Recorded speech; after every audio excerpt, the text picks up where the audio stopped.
So many movies, no time to watch them all. But Twig wants to see them, so we gave Twig a call. Now they're bringing on their friends, and together they will view these. So sit back and relax. It's Twig's Missing Movies. Hello and welcome to Twigs Missing Movies, a show dedicated to watching the shows that Twig inexplicably hasn't seen. I'm your host Drayfrick, and here is our cinematically curious crow, Corbis Twig. Who are you? I feel like you seem familiar. Someone I knew long ago. I'm Spider-Man. Last year. Spider-Man. I'm Okay, Spider-Man. hi, Spider-Man. I cast a deep magic on you. You've forgotten who I am. Magic. Whoop. Well, Guys, welcome to the new year, new year, new show. This is 2 years now we've been doing this. Well, it'll be our 2-year anniversary in April. Yeah. We'll be doing crazy to think about. Which is when we'll start season 3 of this show. So look forward to that. But yeah, it's but we've been on a little bit of a hiatus.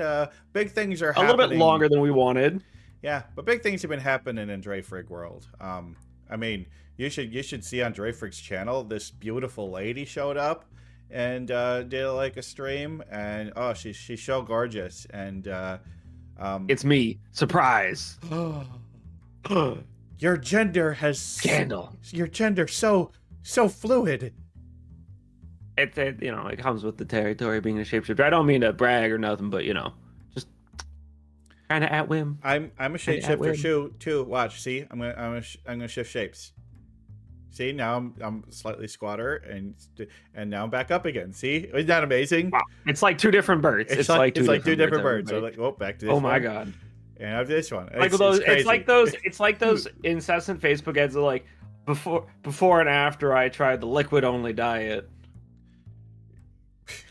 I should just do that. Before or after I tried the liquid only diet, and have like a picture of poops in the toilet, and the first one's like a normal good looking poop, and the second one is just splatter everywhere. Because that's what actually happens when you go on a liquid diet. No, I mean, so we had the winter break as per usual, but then I came back and almost immediately we had the debut for the Draven model, which is what Twig was referencing. If you haven't seen it, try to swing by one of the streams. It is indeed very gorgeous, done by Gremlin Bond. And then immediately after that, I got sick with the flu for like a week and a half.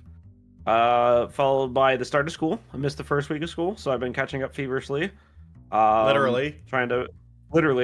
And now we're finally at a spot where I'm like, I know what my schedule is. I kind of have a job, but the job doesn't have consistent hours, so that's like the only, I guess, stressful part. But we're back on, guys. We're gonna keep on with the every 2 weeks show. Just because I do need time for the projects, this being my final semester of my course, and I want to pass. We want you to pass, so that you may have special degree and continue to live in Canada. Canada. What about you? So what did you do over the winter break? Because I went to go visit family. That's well known. I was in Germany for 3 weeks. Simple things. Obviously, been doing some good episodes of Carvins, Creepers, and Conspiracies with Susie. That is true. I've started doing Planet Zoo streams, joining the revolution to destroy the federal government agents that are attacking my community. Just simple, normal stuff. Normal bird behavior. Just normal bird behavior. Living here in Minneapolis and having, just the greatest time. Unfortunately, it's one of those things that we can't avoid talking about because it so directly affects not just immigrants, but members of our community. And a state that you and I both love so deeply, because it's for those of you who are not aware, ICE has been occupying Minneapolis, Minnesota, and terrorizing its citizens, and all under the guise of trying to protect American interests by getting rid of immigrants. They have sadly killed 3 people now? 4 people? I forgot. Actually, they've killed 9 people this year. Yeah. 2 of them were very public white people, on video, but there was a Hispanic man who was killed in Chicago in early January, and then there have been 6 people who have died in ICE facilities. So So that's 9 people yeah, just this year. It's not good. no, And and I feel like and that's 9 people that we know of. yep. How many more will have died in immigrant facilities and in between?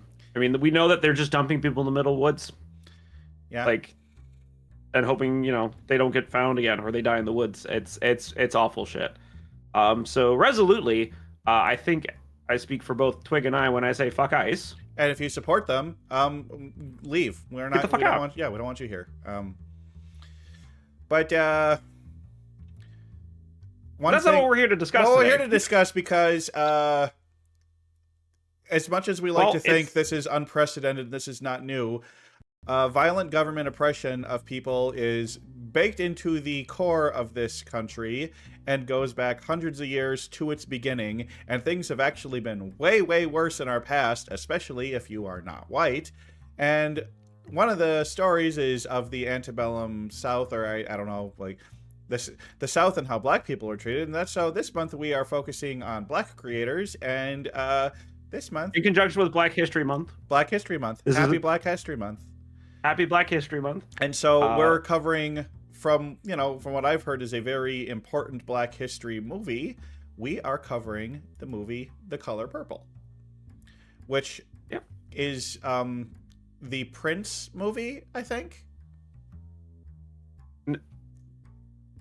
I can't tell if that's a joke or not. That was a joke. Okay. Purple Rain is the Purple Rain is the Prince movie. The Black History Month, we're going to be covering 2 black-centric movies. The first one up is The Color Purple, because how could we not discuss that film? I never told you what the second movie is. It is a epic period drama film based on the novel by Alice Walker of similar name. It came out in 1985 and was directed by the Steven Spielberg on a screenplay made by M1sterBea. Produced by Kathleen Kennedy, Frank Marshall, Quincy Jones, and stars wonderful names such as Donald Glover, Adolph Caesar, Margaret Avery, Ray Dawn Chong, Whoopi Goldberg. Big names, huge names, especially for people of color. Edited by Michael Kahn, music production by Quincy Jones. It was distributed by Warner Brothers and released on December 18th, 1985 to about a $98.4 million box office release on its $15 million budget. Huge income on that movie. And it is a big notable money for movie. 85. That's real big money for 85. Yeah, I mean, that's big money even for today. Shout out to Iron Lung pulling in, what was it, $9 million or something like that in its first day, its opening day. It was filmed in Eatonton, Georgia, which is where Walker's childhood home was. It was filmed, in the James C. Bennett's house in Leesville and Union County of North Carolina, and it was all based on the childhood home of the author. My bad. I got my notes mixed up. Did really well at the box office, stayed in theaters for 21 weeks. It was number 4 overall, and number 1 for rated PG-13 films at the time. It has a 7.6 out of 10 out of 125 reviews, and has a 72% rating on Rotten Tomatoes, and a 78 out of 100 on Metacritic. That seems a little lower than I would expect, but maybe it's one of those movies that's more fondly remembered and seen as more important than the reviews initially gave it. And there's a lot of other things that we have to discuss about that, such as the racism towards the movie. 1985 may have been a little bit more liberal than when this movie was based on, but there's still, and is today, a lot of racism towards black-centric movies. Look at how the unsavory crowd responded to Sinners, right? It did go on to get a bunch of Academy Award nominations. It did win a bunch of African American awards. I mean, since you mentioned Sinners just now, Sinners just got nominated for 16 Oscars. And I think Yeah, it's going to it win. got I think said- it's going to win three. That's going to be my Yeah. guess. at least 3. It did win a Golden Globe for Best Actress with Whoopi Goldberg. Whoopee! It won an Artios Award, a Black Movie Award, Blue Ribbon Award, a Directors Guild of America Award, National Board of Review Awards for Top 10 Films, Best Film, Best Actress. A lot of these were Whoopi Goldberg's nominations, but still, it had, I think, a really good reception all around. I mean, this is the movie. that- It's not her first movie, but this is the movie No. that truly made Whoopi a star, right? Yeah, this is like, I won't say this launched her career, but this put her in the zeitgeist of people's minds for the 1980s. Because after this, she went on kind of to like be in how a ton of movies. Pulp Fiction wasn't Samuel Jackson's first movie, but it's the movie that made him a star. Yeah, and Yeah. I mean, like after this, Whoopi Goldberg was in so many things, TV shows, as a guest star. She went on to play Guinan. I mean, Guinan in Next Generation. is maybe my favorite role for her. You know, I really love her as Guinan, but you know, I watched the Sister Act movies growing up. Those are not missing movies. I've seen those. Yeah, which I'm really glad for, because I don't like Sister Act. Like I can appreciate it, and I've watched it a few times, but it's not something that I enjoy watching all the time. Yeah. You know, if it's on, I'll watch it, but it's not like I'm gonna go seek it out. No, we of course know that the cinematic masterpiece, the greatest achievement that Whoopi Goldberg has had in her entire career, is of course the 1995 classic Theodore Rex. Actually, I'm not familiar with that one. It's a buddy cop movie, and she's one of the cops, and the other cop is a Tyrannosaurus Rex, but like it's like a guy in a rubber. That sounds amazing. I need to watch that. You haven't seen it? That sounds oh my God. fucking amazing. No, I haven't seen it. I haven't even heard of it. We gotta watch Theodore Rex sometime together. That's amazing. Love the premise. But yeah, Twig.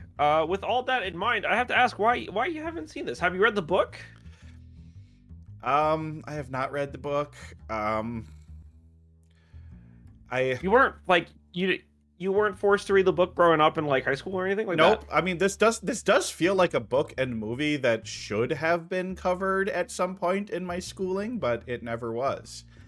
Yeah, I mean, this feels like absolutely the kind of movie we would have watched in like a civics or history class.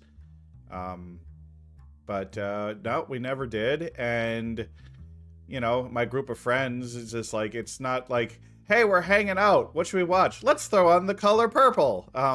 It's not. It doesn't. I mean, that's fair. It doesn't seem like it's that kind of movie. No. It's definitely a little bit of a heavier movie. Just a heads up. Yeah. Well, I did say I didn't know much about it, so if I know like pretty much nothing about a movie, I will watch the trailer. So I did watch the trailer, and yeah, seems like it tackles some heavy subjects. But I mean, you can't really talk about Black history in the United States without tackling heavy subjects. Heavy and uncomfortable subjects. Especially if you're not, I mean, especially for everybody. But if you're a set in their ways, everyone is equal white person, and you don't know much, it becomes a very uncomfortable film very quickly. And I mean, like, this isn't like, I'm not going to say that this is the pinnacle of, you know, learning of Black history, but this is a good entry point, for lack of a better phrase for it. And in many ways, this is the first introduction a lot of teenagers have to actual Black history, right? Because up until this point, like, I had to read this in my high school, but I was also in AP English, so it was part of our course, and it was my first real interaction, I guess, with deeper Black history than just the Blacks were enslaved and you know, their rights and all that fun stuff. So it's a jumping off point, I think, into a much broader subject that I think everyone needs to read up on more. Yep. And, you know, our guest this week is M1sterBea, and M1sterBea is an encyclopedia of knowledge of Black history, so I'm really looking forward to hearing what she has to say about this movie and the history of it. Get ready, folks, because we're gonna get informed. We are. But yeah, no, this is this is what I like to call a classic movie for this show. Um, I want to add this one little tidbit. This is the first movie that John Williams didn't do music for Steven Spielberg for, Interesting. which is something that I learned. I would have thought it was a movie before this, but it was this one. Well, I was also kind of surprised, but again, 1985. Because if this movie was made now, I don't think a Jewish man would be directing it. I don't know. Kind of feels like the kind of movie where the director should probably be black. A black woman, nonetheless. But I do think Spielberg, like, this was made in 1985, so we're still talking about 40-year-old viewpoints on things, but I have a feeling that this is still going to be very respectful. Like, you know, Spielberg knows what he's doing, and he's not the kind of person to make a movie about a demographic that he's not in and not do his research and not do his utmost to make sure that it's done accurately and respectfully. I believe in Spielberg's ability to have done this well, but it's one of those things where now we would never have a white man be the director of a movie like this. Yeah, I can see what you're saying. But I don't know if I fully agree with it, but I get it, and I want to agree, but with how things are in this world, I don't think that that's entirely the case. Yeah. I think that there would be situations where a white director would be chosen. Well, that's true. I mean, we did just have Killers of the Flower Moon that was directed by Martin Scorsese, so yeah, your point is taken. That was a decent interpretation of the book. If you haven't read the book, by the way, you should. Another great book to get you into the to wet your feet into the whole controversy, not controversy, but to learn you better about Native American struggles, you know, people of color struggles in America land. Yeah. But should we get to the predictions? Yeah. With all that in mind, Twig, what do you predict this? What do you think is going to happen to this movie? Okay, so I did watch the trailer, so I can't really say that it's a prediction because the trailer did seem to make pretty clear that this is post-slavery. I can't quite tell. So I think, I don't know, like I'm not entirely sure about it, so I don't get anything, but I think this takes place over the course of several decades. Like, I think we see a progression through the lives of the main women. So I think we see them as young women, and then it cuts forward to them as, like, not like old women, but like, you know, starts off like in their 20s and ends in their 40s. Can I put that as a prediction? Or is that too obvious from the trailer? Yeah, it's fair. I mean, it may be a little bit too obvious, but a safe prediction. Okay, I'm going to say that, like... No, don't you go away, bullet point. I gotta find a better way to do this. Movie starts when protagonists are young women, ends when they are middle-aged. That's the main thing. I believe that, so it follows two sisters. I know that. It's two sisters. And I believe that, okay, so, the sisters will be split up when one of them gets married and is taken away. And I'm going to say they are reunited when the husband is abusive and she escapes from the abuse. Okay. And I'm going to say that years later, the husband will return to try to reclaim her and, like, or maybe not reclaim her and try to harm her. Like he's gonna be like, you ran off from me, you were mine, and he's like gonna be like coming back and being all scary. Okay.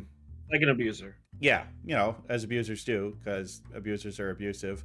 And you know, I have some words on that, but I want to talk with that about B, about, you know, abuse in black communities back then and how it's basically just generational trauma from when they were abused by their slavers, stuff like that, you know. Okay. Abuse begets abuse, you know what I mean? I think one of the sisters is going to become a famous singer, and in the end, they will end up I think like the final thing is they will end up owning their own music venue and be in control of their own lives. Okay. So I think it has a happy ending. But I think they're going to have to like go through abuse. You know, there's obviously going to be more to it than that, but it's a really hard movie to really get the plot because I don't think this movie is going to be about the plot. I think this movie is going to be very, very character driven and about interpersonal like conflicts between the characters and family and, you know, husbands and stuff like that. And I think that the plot is going to be very secondary to more of just the struggles and the characters and what they're going through. You know, I don't, you know what I mean? Yeah, I'm following. I'm picking up what you're putting down. So this is one where it's like, yep, I'm throwing these predictions down here, but I really don't think this is where the predictions are really going to matter that much either way. Yeah. But I'm looking forward to watching it, and yeah, I think I'm going to enjoy it, but like in the way that you enjoy other movies that handle tough subjects, you know? Yeah.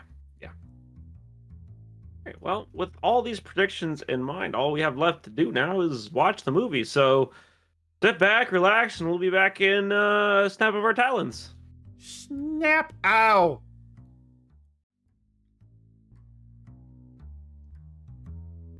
Welcome back, everybody. You're not supposed to snap. You don't have that dexterity.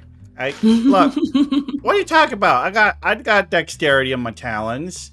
I mean, it's enough I can hold a video game controller and play games, you know, like the Madden football games. We're actually going to be talking about. We're not going to be talking about the color purple. We're actually going to be talking about our predictions for the Super Bowl later today. Oh God! No, I'm just kidding. Anyway, well, I'm out. Well, I'm the wrong guest for that. I know. Yeah, we're in the wrong chat. But anyway, this is Mr. B here in the center. Say hi, Mr. B. Hello. Hi. You guys have seen me before. Yes. Go back and watch our Sinners episode. It's a good one. And also the episodes of Twigs Missing Movies that she's been on. Wait, I meant Corvids, Creepers, and Conspiracies. You know? Yes. But yeah, we talked about The Color Purple, and then we watched The Color Purple. So tell me, B, why did you choose The Color Purple? Well, I grew up watching the movie, which is kind of crazy considering it has a very heavy plot. Yeah, I would not expect a child to be watching this movie ever, to be honest. Oh yeah, listen, I have a very, very clear memory of being in 5th grade, watching this movie by myself in the living room, sobbing. I'm sure. So like you just like, this is like one of those films that when it came out, how old was my mom when this movie came out? She wasn't even 10 yet. But like, yeah, you just grow up watching this movie. It's like this and like the 5 Heartbeats. Like there's just certain movies in black households that you just grow up watching, and this is one of them. Well, this movie does have a lot of very difficult, very powerful, very hard to watch things in it. But it is a movie that I do think would be good for children to see, provided that they have an adult who can like talk about it with them and contextualize things with them. Because, you know, this is, well, I mean, it's a fictional story, but it's a fictional story that is based heavily in the reality of the times and the people. Yeah, exactly. Like it's a fictional story that could be 100% true. Yeah, like it's very realistic, honestly. Which I guess if we like going to talk about the controversies. Obviously in the book and then when the movie came out, there's a lot of people who didn't like it because like, oh, it shows black men in a really bad light or whatever. And it's just like, it's not a bad light. It's like a reality for a lot of black women in general. Women have been abused by their spouses for centuries, right? So it's like, it's not unusual.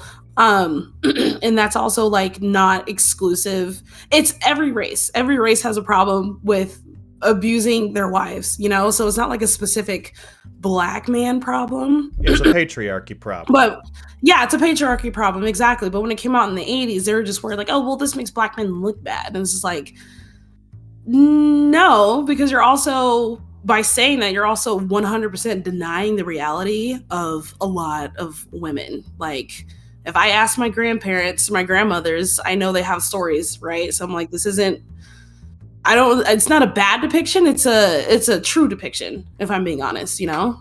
Yeah. Like you could have a story about women from this time period who are white and have it really follow the same central themes and be just as true to life because, you know. Yeah. But one thing I would like your opinion on this, kind of a thought that I had that like a lot of, you know, the violence in the African community at this time frame, like, is part of it because the violence that was inflicted upon black people during slavery, is that then passed down kind of in the former slave culture that the punishment for you doing something I don't like is violence upon you? Is like, was there more violence in the black community after slavery because of the brutality of slavery? Like, do you think that tracks? I'm not entirely sure, mainly just because like we don't have fighting firsthand accounts of culture and what things were like before slavery are kind of hard to find. I did watch Behind the Bastards, that podcast that you told me to watch, and they did a video. I can't remember the guy's name, but yeah, he was a black man who got stolen from his homeland in Africa, and it was like one of the only accounts of like what it was like in Africa while the slave trade was going on, and knowing that children were just getting kidnapped, right? So like we don't have that many firsthand accounts. I will say probably, again, it's a patriarchy problem in general, right? Because violence, again, is taught through patriarchy and toxic masculinity. Like the way to assert yourself and gain respect is to enact violence on people. So they either fear you or, you know, respect you more for the violence. I really don't know that much about, because Africa's such a big continent. There's hundreds of turns out cultures there. Isn't Africa three times the size of the continental US? Like, yeah, it's massive. It's so I can't. Huge. Yeah, so I can't speak to like you can't compare Ethiopian culture to Nigerian culture. To South African culture, to Monaco. Like sub-Saharan versus northern Saharan, very different. You know, it's exactly. So I think some of this is learned or taught, mainly because I do. And Dre, you might know more about this because I don't know too much about religion, but I'm like, there's a lot of violence taught in Christianity, in my opinion, and Christianity was forced upon enslaved people. And so was this very stringent idea of masculinity and patriarchy that wasn't built for Black people, but a lot of Black men had to follow it.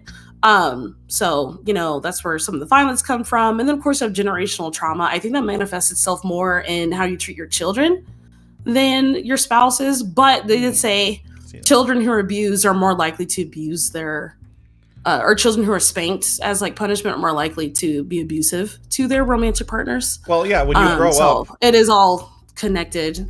Yeah, when you grow up and you misbehave and the punishment for misbehaving is being hit, it teaches you that if somebody does something you don't like, the proper reaction is to hit them. To hit them,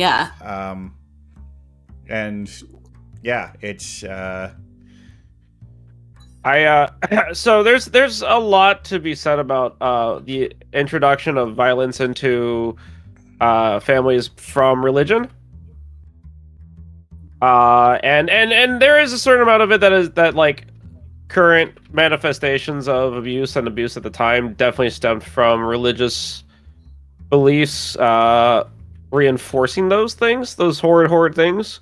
But in its truth, there should be no amount of religion that, or at least of the Christian faith, that endorses like beating children and stuff like that based on what Jesus taught and what Christianity is. But Christianity is as diverse as Africa, Yeah.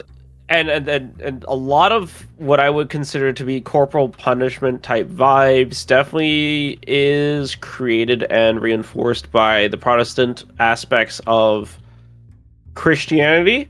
I'm not saying the Catholics are absolved because they also participated, but there was like definitely a feedback loop there for a few hundred years where Protestants like the only way to get your life together is by hard work and blood, sweat, and tears, and that's the only way you gain forgiveness, which is antithetical to the entire thing.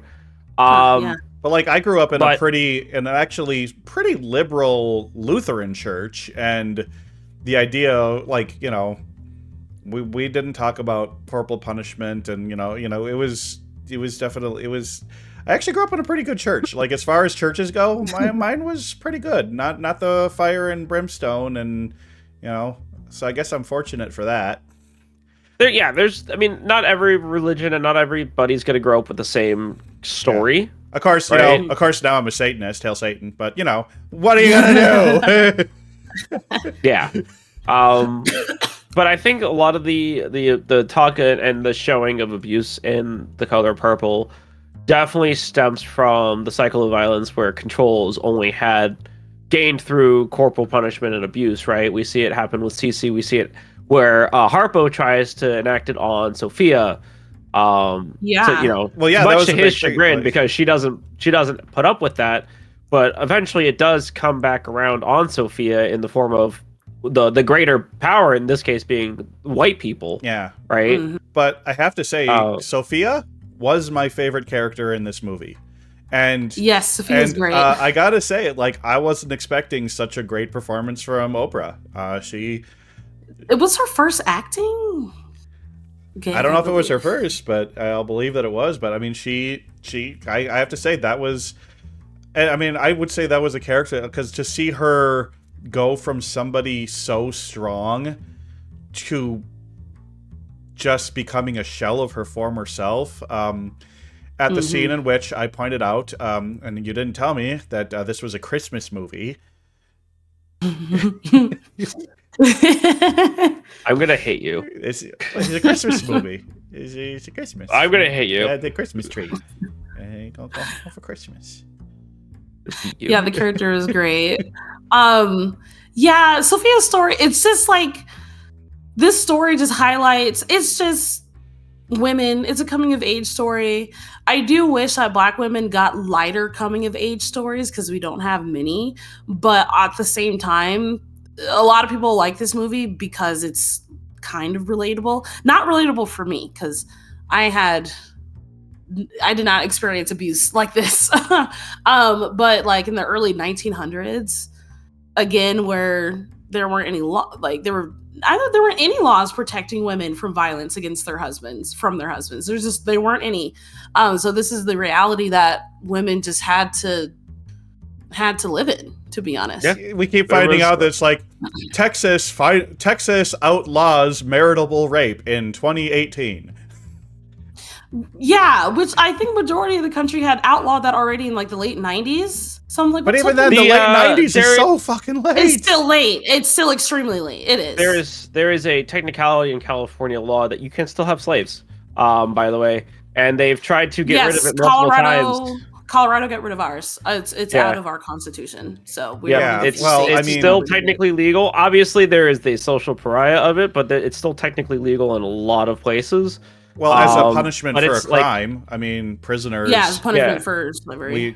Which, I mean, basically, they put that in the 13th Amendment because they're like, well, we just found a loophole here. If we just accuse these black guys of committing a crime, then we can enslave them again. And exactly. Yeah, Yeah. So it's like It's very exhausting, right? Which is kind of why I these- say it's just like, as bad as things are in this country right now, this is what's going on now is the history of this country. yeah, This everyone's isn't like, what oh, America's built on. Flips through exactly. It flips is through the so history book. interesting because Wait, people's oh like, no, oh god, We're not oh, no. we're not fighting to have America turn into something. Right now, we're fighting to not go back to what America used to be. literally. Like, I mean, it some is would just argue 'cause, that like, it is still it didn't. It just changed from being overt to being subvert in a lot of cases. Like you said with slavery, it never technically went away. We allowed it in prisons we still do, right? Mhm. Like it just changed faces. It never technically went away. And as people are finding out, state sponsored violence was we. that's the status we quo. yeah, that's the status quo, but we as a country always allowed it in other countries, because this is the same tactics that they've used in other countries for damn near a century now, of going in, fucking up their political landscape, pitting one side against the other, and now we're seeing it happen here. And I mean, let's mention the state violence against black people that happened 100 years ago, to Or that basically continues to happen. Yeah. it continues to It happen, never but basically stops. kneecapped them as a subculture in America, because white people couldn't handle black people being successful. And now that it's happening, that same stuff is happening to non-black people, non-people of color. People are starting to wake up to how horrible it is. And I hate that that's what it takes. Like, and that is the problem with a lot of people. Not just like, it's not unique to white people, but white people are the biggest cause of it, because white people own a majority focus, right, of the world politics. It's just how people are. People aren't coded to think outside themselves unless they're forced to. And when you force entire groups of people to think outside themselves to keep themselves safe, it changes that perspective in their mind, right? why can't we just be nice to each other and treat people with respect and embrace our differences than like I don't know, maybe it's just like I'm more of a xenophile than most people. Like, I find other cultures to be interesting. Whoa, alien fucker. Not in that way. But you know what I mean? Wow. It's just like, I find, like, I want to go to somewhere else. I want to taste their food. I want to hear their music. I want to see their art, because it's fucking awesome. And like, Yeah. to just have everything be like what you were growing up with and what your culture. I mean, how fucking It's boring. Boring. It's extremely boring. Yeah.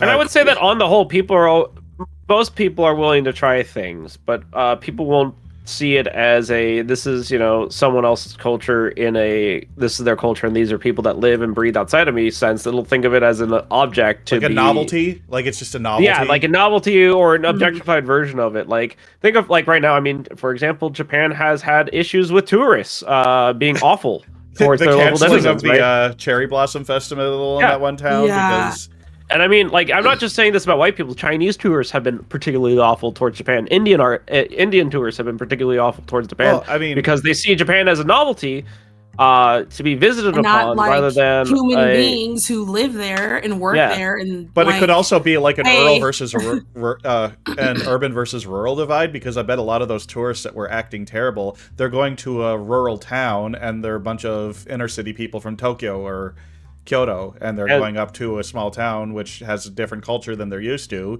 even though it's in the same country. Because those articles didn't specify that they were foreign tourists; just said tourists. Yeah. And that's kind of like, and all of this kind of ties back into the objectification within the color purple itself, right? Shug Avery, right, is a perfect example of somebody that was objectified and treated as more of a novelty than an actual person, especially by Albert, right? Yeah, right. It's so funny. You don't even find out Mister's first name until like that part of the movie, that like that's his actual name. Yeah. I really like Shug as a character. I will say Spielberg did choose to tone down Celie and Suge's relationship. Because one, it's the 80s. I'm not really sure how far they would have been allowed to go with depicting their relationship. And then also that would have raised the again, I don't know why this movie is PG-13. PG-13 in the seems book, fine for me. I mean, if you haven't read the book, they go into a little bit. Obviously, they go into it a little bit more. But I think a lot of the depiction, and I don't have Steven Spielberg here to confirm this, but I think the reason that he focused on it less was because that's not the story he wanted to tell out of it, and also because prudes in the cinemas, right? And it's also like it's not.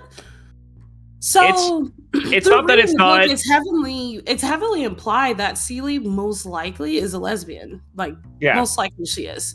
So she does show more fondness and attraction towards and because she never shows any. Yeah, she never really shows any even though obviously her husband sucks ass. But you never see her staring longingly or admiring or being attracted to any other men. No.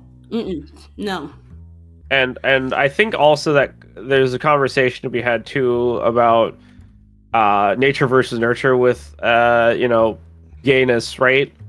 And that would have added a whole other conversation to the movie, which I don't think Spielberg was going for. I think he was going for talking about how abuse, the cycles of violence and abuse show up, and especially in Black communities, antebellum South, right? Because he could have had a very long conversation about, is Cece gay because she's been abused by men her whole life and despises men, has never, felt not non-sexual love for men, right? I don't necessarily like that talking point though, because I'm a full believer that you're just born that way. I don't think it's a nature versus nurture, but it doesn't help that all of the men in her life have been abusive to her. I think what Dre is saying is that if they had that would have been a conversation point. Yeah, if they had leaned further into her being a lesbian, that it would have portrayed it that she's only the movie would have portrayed it as she's only a lesbian because she's only a lesbian because that's not a message that he wanted to put out, so he didn't. And especially in the 80s when they're still dealing with the AIDS crisis, right? Gay people were not fondly looked upon, right? And that would have changed the tone altogether. And Steven Spielberg, to whatever credit he is, has always been an ally to gay people, as far as I'm aware. I don't think he wanted to bring that possibility up to the public and have to deal with that, right? But that's neither here nor there. What we did get in the film, I think, was more than enough to imply that she's gay. Anyone can read between the lines with that. Well, there's anyone can, not everyone will. True. It's more obvious in the 2023 Broadway adaptation. Again, because it came out in 2023, it's way more obvious and more book accurate. Because the movie pretty much spoils the book, but in the book they actually have sex. It's a whole thing. So. Again, with the movie, it's very, if you're paying attention, you're picking up the vibes. It's very interesting watching, because you said earlier that Suge was definitely one of the main characters who was objectified in the way that she was. Yeah. And watching Mr. and Celie fawn over her the way that they did when she's first introduced. And then the look of just pure disappointment when she came back with a husband. Yeah. Both of them were so upset, which was so funny to me. And then of course Mr.'s father being like, wow, I can't, you're a patient woman for letting some man's hoe lay up in your house or whatever. It's just she doesn't care. She's like, if she's around, he's gonna go and try to, poke at her. He's gonna leave me alone type thing. So it was just kind of funny because he was just like, wow, you're so patient. And she hates him. She'd much rather have Suge be the object of his affection than her.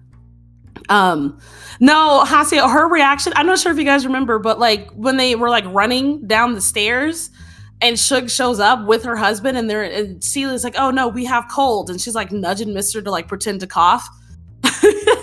so they wouldn't come in. They came in anyway, obviously, but they were not. I thought it was really funny that they were not happy that she had a husband. Yeah, I'm glad she did. Again, objectification and novelty of a person, because they one sees it as a lost love interest, right, the man, and then the other one sees it as their escape from their current situation.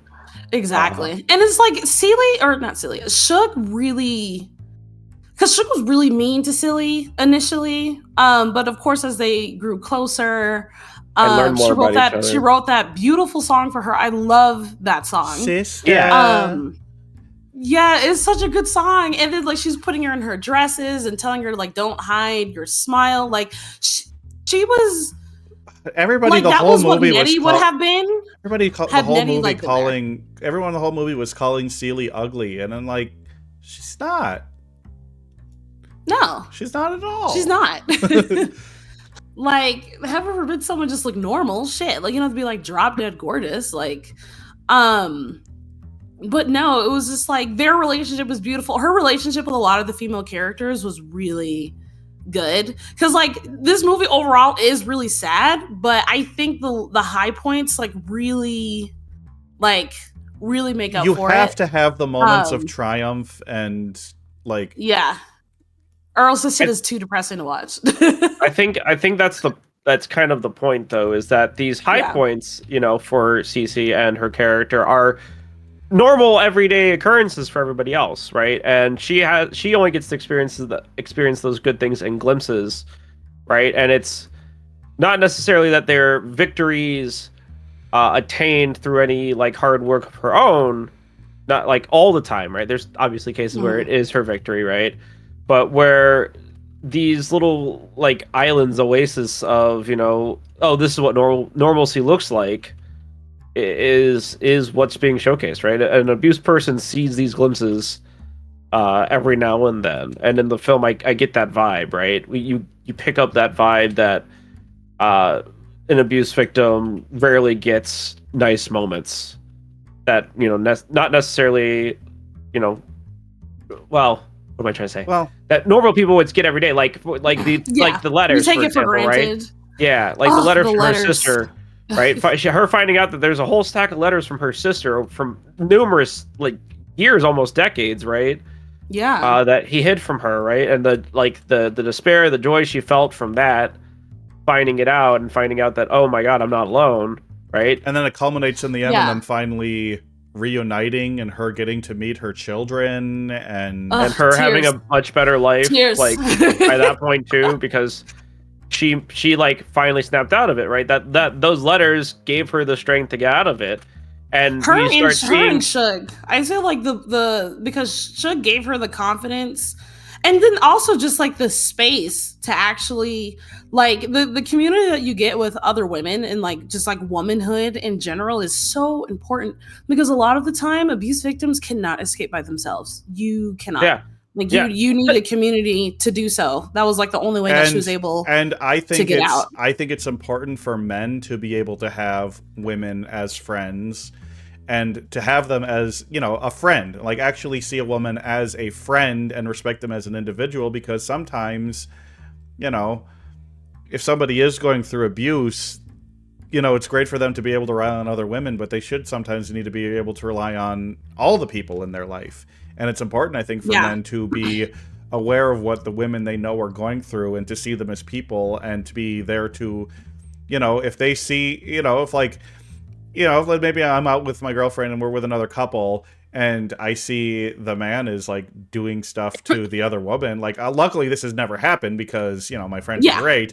But if I saw it, it should be my obligation to stand up and say something, you know? Yeah. And it also helps that another man will be more likely to listen to another man. Yeah.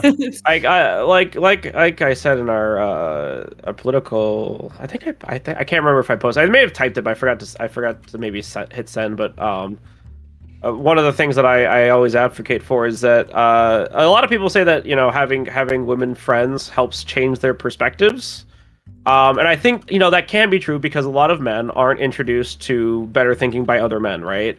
It takes a woman And I'm not saying this is the responsibility of women, right? It's not the responsibility of women to fix men.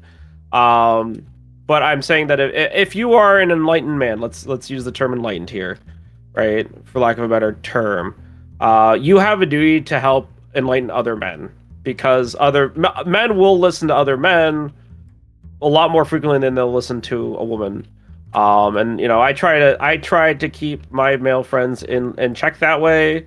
But yeah, like it's good to have women friends, but I don't think that we should be relying on women to fix men. Well, at the same time, us as white dudes, we shouldn't be, you know, we should be calling out racism when we see it as well. You know, it's not up to the black community to solve racism against them or educate about racism, right? Yeah. It's not their responsibility. Like it was done to us. It wasn't like, it's like one of those things where it's just like it's a group thing. We all have to like get out of this together. But it's also important to place the onus of responsibility on like certain groups. And this day and age, you want to become educated. You don't need to go to talk to a black person and say, educate me, because there are thousands of black people who have voluntarily put out that kind of education. Listen to listen to black video essays, listen to black podcasts. Like the information Black YouTube videos, is, it's there. The information's out there. Just listen to it. Like, and if you don't know where to start, I think it's fine to be like, hey, I was thinking about this. Ask, and you know, if they don't know, Google it, right? Like, exactly. It's our job to keep ourselves afloat. It's our job to come together to overcome these problems, but it's not our job to educate ourselves, because trying to educate ourselves as we're pulling ourselves up is like, you know, what we're saying is do your own research and you know, ask for guidance if you need it, because of course you could definitely run into some nonsense. And then also for the movie, you guys, I always plug Intellectual Media. I always plug her all the time, because a couple years ago she did do a video on Black femicide and intimate partner violence. It has a whole bunch of hard statistics and stuff, and of course it is focused on Black women. But again, like, it's like a forum if you do want to educate yourself. The video is a little bit heavy because it is discussing domestic violence and stuff. But it's a fantastic video. It's 40 minutes long, well researched. She has a master's in history. Awesome. But like, it kind of just adds like some color, because again, this isn't exclusive to Black people. Femicide is a problem in a lot of countries, right? Yeah. It's a problem with patriarchy, but the way that it manifests itself through different races does also play a part. You know, because of course the kind of abuse that you're seeing in The Color Purple is definitely just like through, you know, an African American lens specifically. But yeah, it's just interesting. The movie brings up a lot of good points. And like, I'm like looking at like the screenshots of it, like scrolling through. Because again, I think I told you guys, there's only 2 movies that make me cry. It's this one and everything everywhere all at once. Like, these are the only 2 movies. Yeah, no, because like as an older sibling, watching Nettie get kicked out of the house was really upsetting. Yeah, because like that was the only person who loved her, really. Like, because also for those of you who watched the movie and maybe missed it, but their father was their stepfather. That was not their biological father. Okay. Well, that's good. There's a lot of people. Yeah, they do mention it. It is mentioned at some point, like, your real daddy died. The end. Yeah. Anyway, the end. We do need to get moving along. So yeah. We've had a great discussion, but now it's time to discuss Twigs. Maybe a little off predictions. Well, I got the first one right. The most obvious one. Sisters will be split up when one of them gets married and is taken away. I feel like that's kind of a yellow. You know, they did get split up because when she got sent to M1ster, they left, and the only reason why Nettie came is because her stepfather was trying to marry her. So I would say that's green. Yeah, okay. Reunited when husband is abusive and she escapes from the abuse. No, I mean, kind of. Like, she does eventually leave her abusive husband. Change husband to father, and that would have... Like that would have been. Yeah, you were so more close accurate. to that one. You were very close. Well, this almost feels like something that happens at the end of the movie. She gets away from Yeah. Mr. And because of getting away from Mr., she was able to get the letters and reunite. You know, escaping from the abuse does lead to them being reunited at the end of the movie. Yeah, and ironically, it's because she had cursed him in the movie, and you know, like until you do right by me, everything's gonna be really bad. So he was the one who. I feel like I kind of got this one. Yeah, I feel like that one's fair. Years later, husband return and try to harm her. No, he basically just kind of falls apart and becomes the pathetic man he always was. Exactly. Neither of the sisters becomes a famous singer. I kind of thought maybe watching the trailer that Shug was one of the sisters. No. Nope. Sorry. End up owning their own music venue and be control of their own lives. No, that doesn't really happen either. Nope. I feel like this one is yellow because she ends up owning a pants business. So yeah, and doesn't Shug, and they're also in control of their own lives. Like you're like one thing off. And Shug does kind of get, doesn't Shug go in the juke joint at the end, or? No, I still think Harpo and I think Sophia Harpo still own has Okay. it, yeah. Yeah. All right, well, 3.5. But again, like I said, this really wasn't a plot-heavy movie. It's a character and situation, you know. It was. You clocked that immediately when you were saying like, oh, it's character driven. It was just like it is. Yeah, this isn't, you know, nothing about this is going to affect the world as a whole. It's about them and their lives, not, you know, nothing here has consequences on the world at large, but it's important to them. With these predictions in mind, though, Twig, let's bring up your tier list and see where you would place the color purple. So here's the thing. This movie is very good. This is a very good movie. Very well written, very well acted, very well directed, tells an important story. I think this is an important movie that people should watch. I recommend watching it. But I personally didn't enjoy watching it. That's fair, because I was wondering, like, did you like the movie? Again, I grew up watching this movie. Like, which it's hard is kind to of say. insane It's just like say. it's a hard movie to watch, and like, yeah. I mean, it's hard because it's just like how, like it's like I'm saying this is a good movie. I would even say this is a great movie, but I did not enjoy it. There were some times in the movie where I did start to feel a little bored, where I feel like, I mean, this movie is 2 hours and 40 minutes long. I feel like they could have cut it. They could have cut a half hour out of this movie. Because it's like, it's not that I did. None of the characters really grabbed me super strong. I mean, Oprah's, you know, Sophia was the character that I'd say grabbed me the most, but she really wasn't in that much of the movie.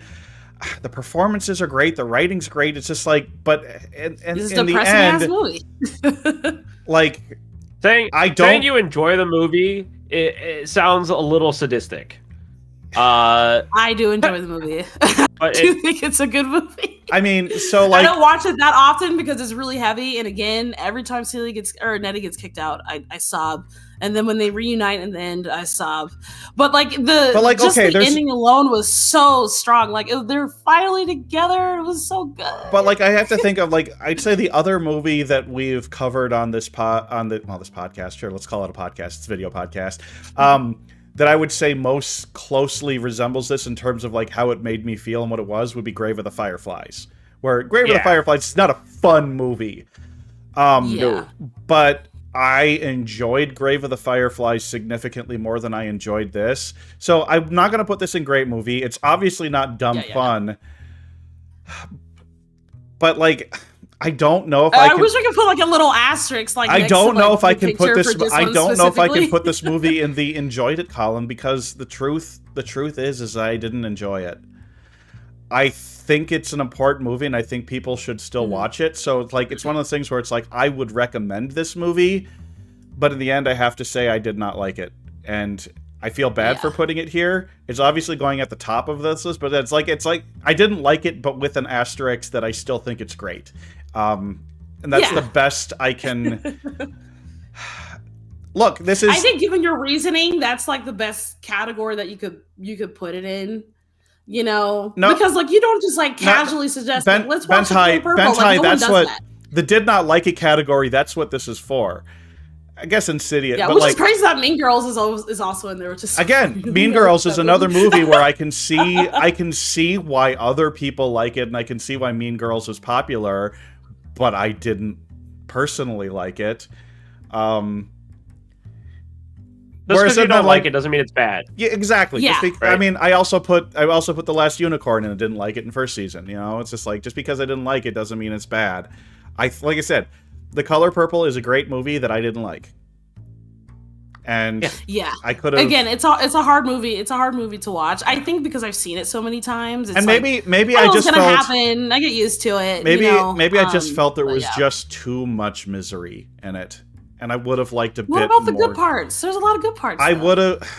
I know. It's like, it's not realistic for me to say I wish there were more moments of joy, but it's sorry. That's I can't help the way I feel. You know? That's fair. I will say, like, probably up until the point where she finally leaves Mister, the rest of the movie, it's just pure like, thank God she left that man. Fuck that man. Like. Literally, fuck that man. When she left him, everything like improved for her. It was just nice seeing her get her house back, start her business, become financially independent, and then ultimately get reunited with her long lost family. Like, I think the last 30 minutes alone is just like, this is great. This is what I needed after watching that depressing ass movie for 2 hours. So anyway, we got to call this done because unfortunately we are a little short on time today. But hey, looks like another member of Draken Industries has just started streaming, so we're gonna go say hi to Bon.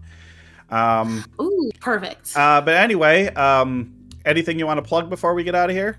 Just follow your channel and just watch your channel. Yeah, and just follow me. I do co-working on Mondays, nonsense on Thursday, Friday, Saturday. Yeah, I got a real regular schedule, so come say hi. How about you, Dre? Anything you want to quick mention? Nope. Just catch my streams when you can, and Dragon should be returning hopefully next week. So yay! All right, well, we'll see y'all in 2 weeks, and watch me do more Planet Zoo because I've been enjoying Planet Zoo. All right. Oh, yeah. All right, bye everybody. Bye. Wait, Corpus, do you have a rude message? No, he does not. Oh, okay. No, he does not. You should get one though.